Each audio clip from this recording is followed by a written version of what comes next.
मोहोळ विधानसभा मतदारसंघातील सर्व मतदार बंधू भगिनींना मी सर्वप्रथम नमस्कार करतो, वंदन करतो.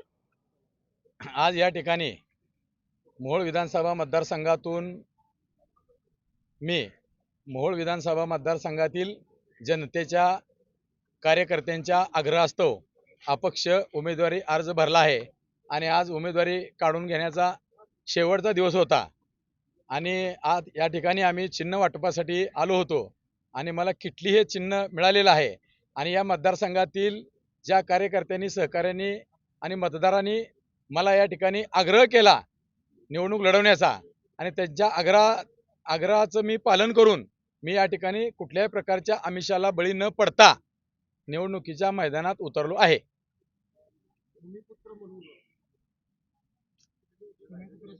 गेली 15 वर्ष या मतदारसंघामध्ये स्थानिकचा भूमिपुत्र उमेदवार असावा अशी जनतेची मागणी असताना सुद्धा प्रत्येक वेळी या मतदारसंघामध्ये काही ना काही राजकारण व्हायचं. काही वेळा आमचं तिकीट कापलं जायचं, मग आम्हाला बंड करावं लागायचं. काही वेळेला शिवसेना भाजपाच्या युतीमध्ये जागा शिवसेनेला जायची, कधी भाजपला जायची. अशा परिस्थितीमध्ये पुन्हा आणखी काहीतरी राजकीय अडचणी निर्माण व्हायच्या किंवा आमच्याबरोबर असणारे सहकारी निम्यातूनच पळून जायचे. त्यामुळे आम्हाला नेहमी या ठिकाणी गेले 3 टर्म पराभवाचा सामना करावा लागलेला आहे आणि यावेळेस आम्ही विचार केला की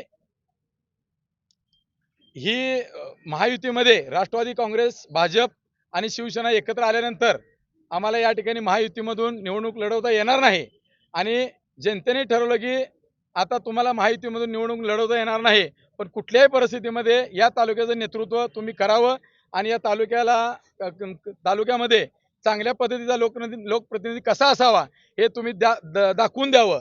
या आग्रहापोटी मी आदरणीय शरदचंद्र पवार या राष्ट्रवादी काँग्रेस पक्षात प्रवेश करू का, अशा प्रकारे मी मतदारसंघात एक दौरा केला, सांगायला ना ऐकायला आलोय आणि जनतेला विचारले की मी माझा पुढचा निर्णय मी काय करू आणि जनतेने मला सांगितले की तुम्ही राष्ट्रवादी शरदचंद्र पवार या पक्षामध्ये जावा आणि त्या ठिकाणी विधानसभेची निवडणूक तुतारी हातात घेऊन लढवा आणि मी त्यांचं ऐकलं आणि त्या ठिकाणी पक्षप्रवेशही केला.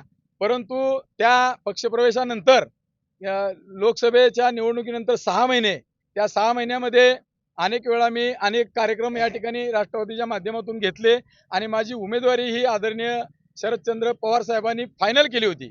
परंतु 64,000चा लीड या मतदारसंघात लोकसभेचे उमेदवार खासदार प्रणितताई शिंदे यांना मिळाल्यानंतर या पक्षाकडे अनेक लोकांचा कार्यकर्त्याचा ओढा वाढला आणि या पक्षामध्ये एवढी गर्दी झाली आणि गर्दी झाल्यानंतर स्पर्धा वाढली आणि गेली 20-25 वर्ष या तालुक्याच्या राजकारणामध्ये आताशे काम करत असताना निवडणुका लढवत असताना माझी आर्थिक परिस्थिती अतिशय दुबळी झाली आणि त्यामुळं जे पक्षाचे निकष होते, निवडणूक आयोगाचा जो निकष आहे की 40 लाख रुपयापर्यंतचीच मर्यादित खर्च केला पाहिजे आणि 40 लाख रुपयेपर्यंत मर्यादित खर्चाची माझी तयारी होती.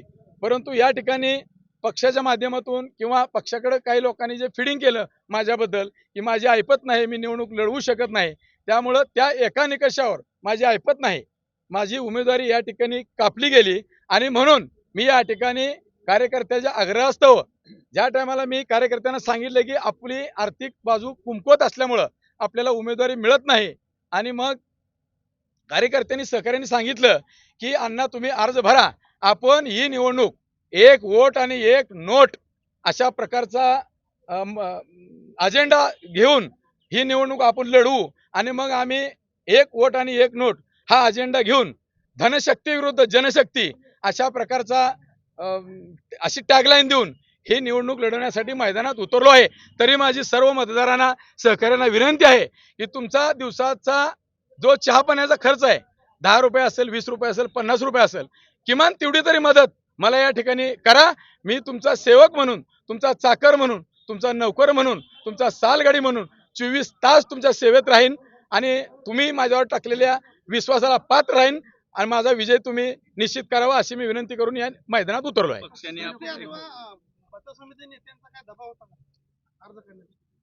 माझा अर्ज काढण्यासाठी दबाव नव्हता, परंतु राजकारणामध्ये कुठल्याही उमेदवाराला आपला प्रतिस्पर्धी उमेदवारांनी अपक्ष उमेदवारांनी अर्ज काढला तर विजय सोयीचा होईल ही स्वाभाविक मानसिकता आहे. त्यामुळे त्यांनी आमच्याकडे विनंती केली, दबाव वगैरे काय नव्हता, कारण आम्ही एकत्रित काम केलेलं आहे. ते माझे सर्व सहकारी आहेत निवडणुकीमध्ये जरी आम्ही एक वेगळं झालो असेल तरी बी ते माझे भविष्यकाळात बी सहकार्य आहेत.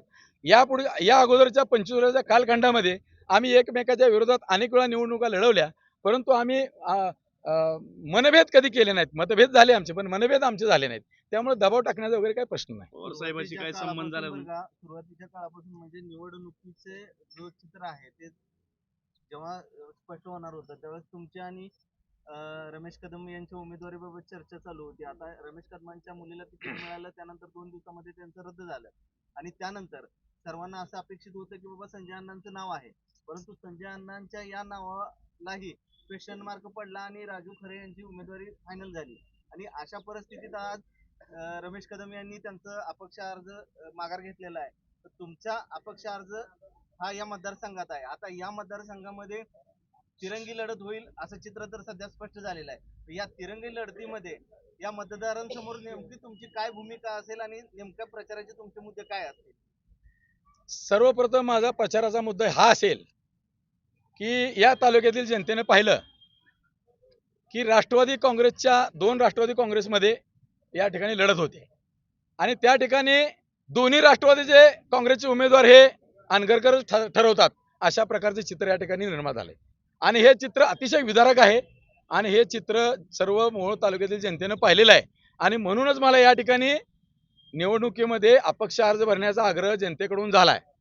आता मुद्दा राहिला की माझा मुख्य अजेंडा काय असेल, तर अनगर अप्पर तहसील कार्यालय रद्द करणे हा माझा मुख्य अजेंडा असेल.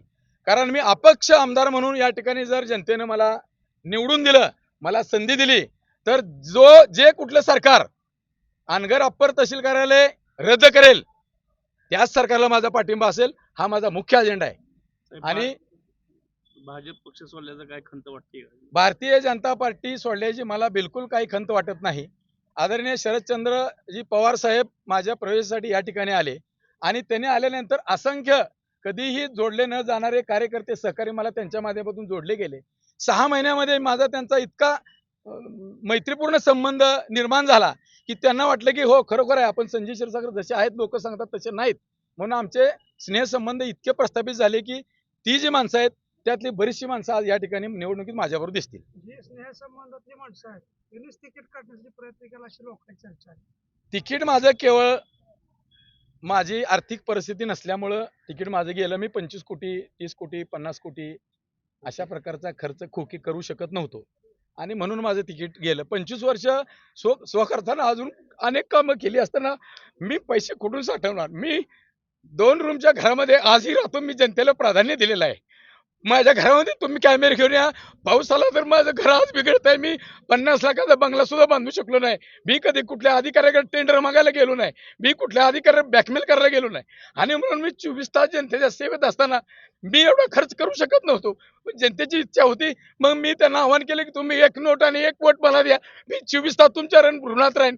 माझ्या अंगावरचे कातड्याची चप्पल करून तुमच्या पायात घातली तर माझे ऋण फिरणार नाहीत. मला एक संधी जनतेने द्यावी. शरदचंद्र पवार साहेबांवर तुम्ही नाराज आहात का? मी आदरणीय पवार साहेबांवर बिलकुल नाराज नाही. ओके.